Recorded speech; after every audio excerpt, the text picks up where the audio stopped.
नमस्कार दोस्तों, मैं हूं रामनयन और आप देख रहे हैं राम एक्स हॉरर। मैं यानी मेरे साथ अपने दोस्त रामनयन के साथ। दोस्तों, अगर आप इस चैनल पर नए हैं तो हमारे चैनल को सब्सक्राइब जरूर कर लीजिए और साथ में बेल आइकन जरूर प्रेस कीजिए ताकि हमारी वीडियो सबसे पहले आप तक पहुंचे। दोस्तों, आज का जो कहानी है वो कहानी है एक पुराने खंडहर के बारे में। घने जंगल के बीचों बीच खड़ा वह पुराना खंडहर वर्षों से सुनसान था, लेकिन लोग कहते थे वह कभी सच में खाली नहीं रहता।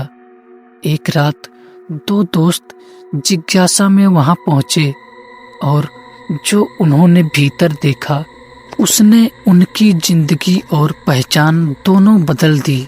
यह उसी रात की सच्ची डरावनी घटना है। तो चलिए इस कहानी को शुरू करते हैं।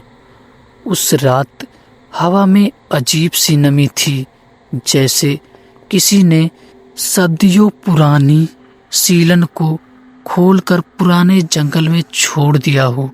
मैं और मेरा दोस्त रवि शहर से लगभग 20 किलोमीटर दूर उस पुराने खंडहर तक पहुंचे, जिसके बारे में गांव वाले हमेशा धीमी आवाज में बात करते थे। कहते थे कि वहां रात के बाद कोई रुकता नहीं और जो रुक गया वह वैसा नहीं लौटता जैसा गया था। हम दोनों ने इन बातों को अंधविश्वास समझकर हंस दिया था, लेकिन जैसे ही टूटी हुई मेहराब के नीचे से भीतर कदम रखा, हवा अचानक भारी हो गई। खंडहर कभी किसी बड़ी हवेली का हिस्सा रहा होगा। टूटी दीवारों पर काई जमी थी, दरारों में जंगली घास उग आई थी और बीच आंगन में एक सूखा कुआं था, जिसकी गहराई से ठंडी हवा ऊपर उठती थी, जैसे कोई सांस ले रहा हो।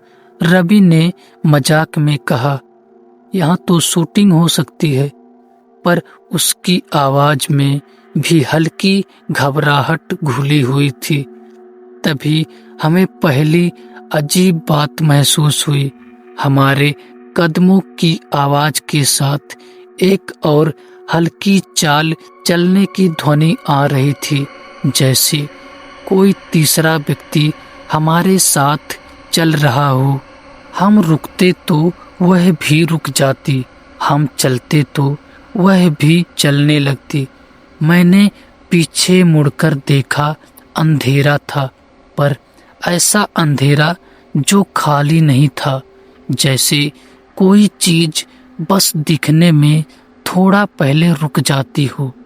आंगन के किनारे एक लंबा गलियारा था, जिसके अंत में टूटा हुआ लकड़ी का दरवाजा लटक रहा था। हवा चलती तो दरवाजा करर करर की आवाज करता, पर उस समय हवा नहीं थी। फिर भी दरवाजा धीरे धीरे हिल रहा था, जैसे किसी ने अंदर से उसे छुआ हो।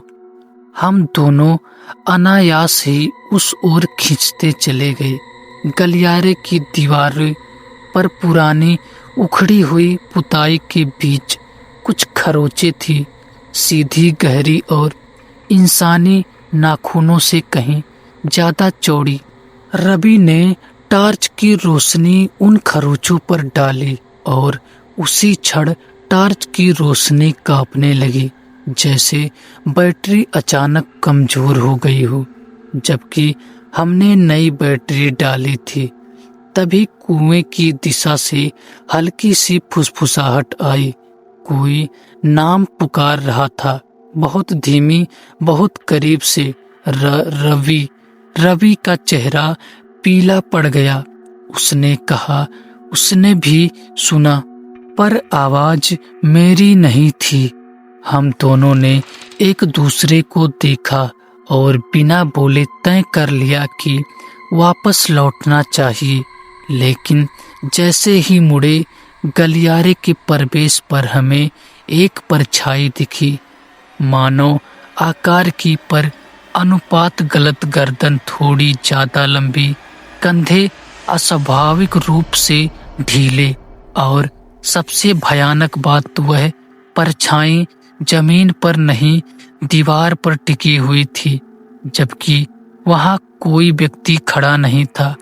वह धीरे धीरे सरकती हुई हमारी ओर बढ़ने लगी और उसके साथ तापमान गिरता चला गया।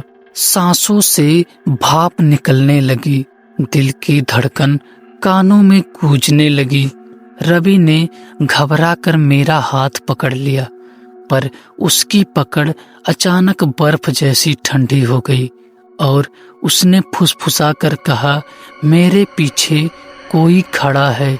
मैंने पलट कर देखा, कोई नहीं था, मगर उसके कंधे पर किसी अदृश्य हाथ का दबाव साफ दिख रहा था, जैसे कपड़ा भीतर की ओर धंस रहा हो।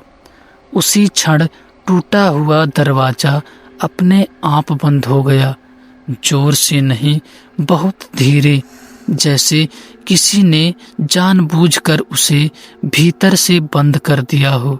हवा में सड़ी हुई मिट्टी और किसी पुराने इत्र की मिली-जुली गंध फैल गई। कुएं से आती फुसफुसाहट अब साफ शब्दों में बदल रही थी, मत जाओ। और फिर अचानक एक तीखी असहनीय चीख पूरे खंडर में गूंज उठी, इतनी नजदीक कि लगा किसी ने कान के भीतर चिल्लाया हो। टार्च पूरी तरह बुझ गई। अंधेरे में मुझे सिर्फ इतना महसूस हुआ कि हमारे बीच खड़ा तीसरा कुछ अब हम दोनों के बहुत करीब था, और उसी पल रवि का हाथ मेरी पकड़ से धीरे धीरे फिसल गया, जैसे किसी ने उसे खींचकर अंधेरे में ले लिया हो और मैं अकेला रह गया उस खंडर के भीतर, जहां सांस लेने तक की आवाज किसी और की लग रही थी। रवि का हाथ मेरी पकड़ से छूटा तो पहले एक पल के लिए सब कुछ बिल्कुल शांत हो गया, इतना शांत कि मुझे अपनी धड़कन भी सुनाई दे रही थी। फिर अचानक कुएं के भीतर से किसी चीज के रगड़ने की आवाज आने लगी, जैसे गीली दीवारों पर नाखून घिसे जा रहे हों। अंधेरे में मेरी आंखें धीरे धीरे अभ्यस्त हो रही थी और टूटी छत से आती हल्की चांदनी में आंगन की परछाई हिलती डुलती दिख रही थी, पर हवा बिल्कुल बंद थी। मैंने कांपती आवाज में रवि को पुकारा, कोई जवाब नहीं, बस दूर से घुटी हुई सी खांसी और फिर एक धीमी कराह जो इंसानी थी पर पूरी नहीं, जैसे किसी आवाज आधी छीन ली गई हो। मैंने मोबाइल की फ्लैशलाइट जलाई, रोशनी सीधी कुएं पर पड़ी और मेरे पैरों तले जमीन खिसक गई। सूखे कुएं के भीतर की दीवार पर ताजी मिट्टी के निशान थे, जैसे अभी अभी किसी को ऊपर खींचा गया हो या नीचे उतारा गया हो। उसी समय मेरी नजर जमीन पर पड़े पैरों के निशान पर गई। हमारे 2 जोड़े जूते के निशान तो थे ही, लेकिन उनके बीचों बीच एक नंगे पैरों के छोटे छोटे गीले भी निशान थे, जो कुएं से निकलकर सीधे उस गलियारे की ओर जा रहे थे जहां हम खड़े थे। मैंने रोशनी ऊपर उठाई। गलियारे के अंत में वही टूटा दरवाजा अब आधा खुला था और उसकी दरार से अंदर की काली जगह सांस लेती सी लग रही थी। डर और बेचैनी के बीच मैं धीरे धीरे उस दरवाजे की ओर बढ़ा। जैसे जैसे पास पहुंचा, हवा ठंडी होती गई और वह अजीब सी इत्र की गंध और तीखी हो गई, मीठी लेकिन सड़ी हुई। दरवाजे को धक्का दिया तो वह बिना आवाज के खुल गया। भीतर एक छोटा कमरा था। दीवारों पर फटी हुई तस्वीरों के फ्रेम, जमीन पर बिखरे कांच के टुकड़े और बीच में एक पुरानी लकड़ी की कुर्सी जो हिल रही थी, जबकि कोई उस पर बैठा नहीं था। कुर्सी के पीछे दीवार पर कोयले से कुछ लिखा था, टेढ़े मेढ़े अक्षरों में, यहाँ मत देखो। अनजाने में मेरी नज़र ऊपर उठ गई और उसी पल मेरी रीढ़ में बर्फ उतर गई। छत से एक पतली रस्सी लटक रही थी और रस्सी के सिरे पर कुछ नहीं था, पर वह ऐसे तनी हुई थी जैसे कोई भार उस पर झूल रहा हो। रस्सी धीमे धीमे घूम रही थी और हर चक्कर के साथ कमरे का तापमान गिरता जा रहा था। मुझे अपने पीछे किसी और की मौजूदगी का एहसास हुआ। गर्दन के पास ठंडी सांस और कान के बिल्कुल पास फुसफुसाहट। तुम देर से आए। मैं पलटा, कोई नहीं, लेकिन मोबाइल की रोशनी दीवार पर पड़ी और वहाँ एक परछाई थी। मेरी नहीं, वह परछाई मेरी हर हरकत से आधा पल पीछे चल रही थी और उसके कंधे पर जैसे किसी का सिर टिका हुआ था। अचानक कमरे के बाहर से भारी कदमों की आवाज़ आई, धीमी घसीटती हुई। मैंने दरवाजे की ओर रोशनी डाली और वहाँ दहलीज पर मुझे रवि दिखा। वह खड़ा था, पर उसका शरीर अजीब तरह से झुका हुआ था, जैसे रीढ़ सीधी ना रह गई हो। उसके कपड़े गीले थे, आंखें खुली हुई, पर फोकस के बिना मैंने उसका नाम पुकारा। वह मुस्कुराया, बहुत धीरे, और उस मुस्कान में पहचान नहीं थी। उसके होठ हिले, लेकिन आवाज़ किसी और की निकली, एक साथ कई सुरों में, यह अब अकेला नहीं।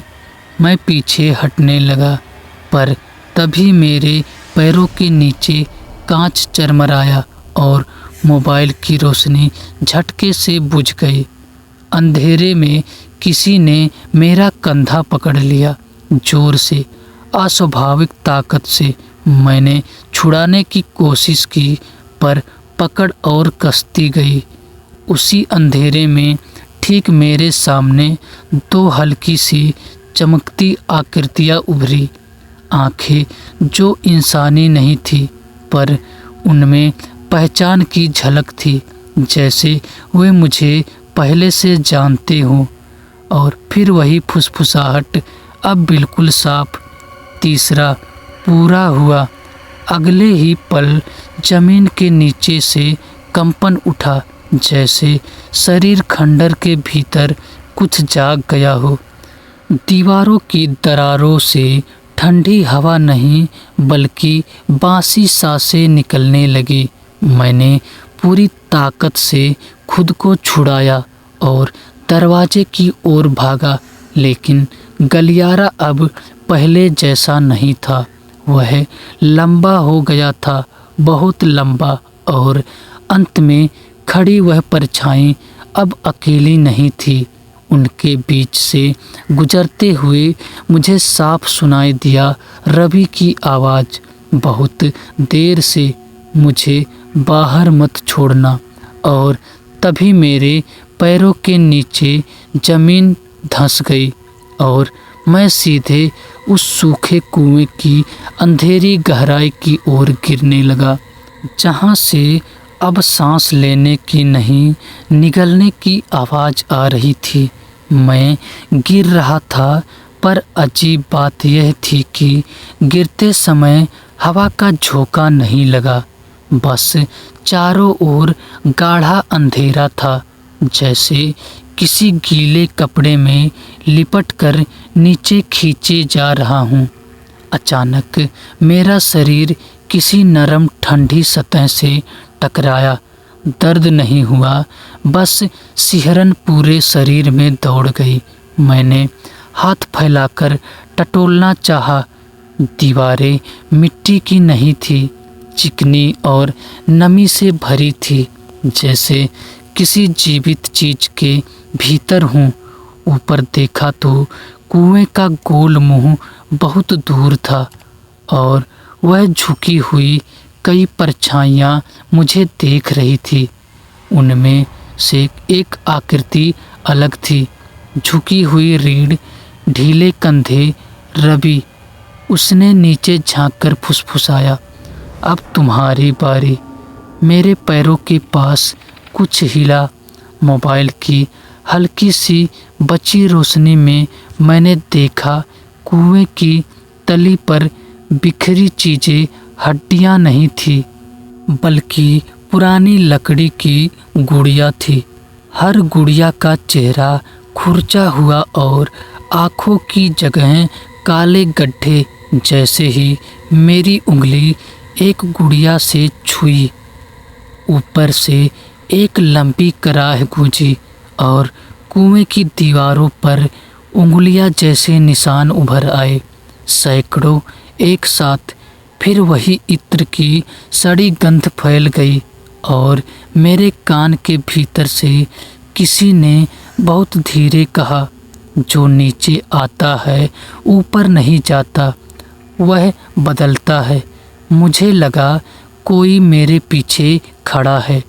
पलटा, एक धुंधली आकृति, मानो धुएं से बनी, लेकिन उसके भीतर चेहरे की परतें थी, रोते, चिल्लाते, मुस्कुराते, और उनमें एक चेहरा साफ था, रवि का। उसने हाथ बढ़ाया जैसे मुझे उठाना चाहता हो। मैंने उसका हाथ पकड़ा, बर्फ जैसा ठंडा। अगले ही पल मेरी हथेली में तेज जलन हुई, जैसे किसी ने नाखून गड़ा दिया हो। मेरी सांस अटकने लगी और आंखों के सामने अंधेरा तैर गया। ऊपर से फुसफुसाहटें एक साथ उतरने लगी। तीसरा पूरा। अब मुझे होश आया, मैं कुएं के बाहर था, आंगन की मिट्टी पर लेटा हुआ। सुबह की हल्की रोशनी फैल चुकी थी और खंडर असामान्य रूप से शांत था, जैसे रात की कोई बात कभी हुई ही ना हो। मैंने उठकर चारों ओर देखा। रवि कहीं नहीं था, सिर्फ कुएं के पास मिट्टी पर गीले नंगे पैरों के निशान थे, जो बाहर की ओर नहीं, भीतर की ओर जा रहे थे। मेरा सिर भारी था और हथेली पर 3 गहरे खरोंचों के निशान थे, ताज़ा सूजे हुए। मैं किसी तरह खंडर से बाहर निकला और सड़क तक पहुंचा। बाद में गांव के लोगों ने बताया, वर्षों पहले इस हवेली में 3 लोग एक ही रात गायब हुए थे। कहते हैं खंडर हर कुछ साल में तीसरा ढूंढता है, ताकि भीतर की आवाज़ें कम हो सके। मैंने उनकी बातों को सुनकर कुछ नहीं कहा, क्योंकि उस रात के बाद से जब भी मैं आईने में देखता हूँ, मेरी परछाई मेरे साथ नहीं चलती। वह आधा पल देर से चलती है और कई बार बिल्कुल शांत कमरे में मुझे अपने ही मुंह से किसी और की फुसफुसाहट सुनाई देती है। अब हम अकेले नहीं। सबसे डरावनी बात, पुलिस रिकॉर्ड में उस रात का बयान दर्ज है। बचकर बाहर आने वाला व्यक्ति रवि बताया गया और गुमशुदा नाम मेरा था। तो दोस्तों, आज का कहानी यहीं पे ख़त्म होता है। दोस्तों, आपको ये कहानी कैसी लगी कमेंट करके बताइएगा। और अगर आपको ये कहानी अच्छी लगी तो हमारे वीडियो को लाइक और हमारे चैनल को सब्सक्राइब ज़रूर कर लीजिएगा। तो मिलेंगे कल किसी और खौफनाक हॉरर स्टोरी के साथ। तब तक के लिए शुभ रात्रि दोस्तों।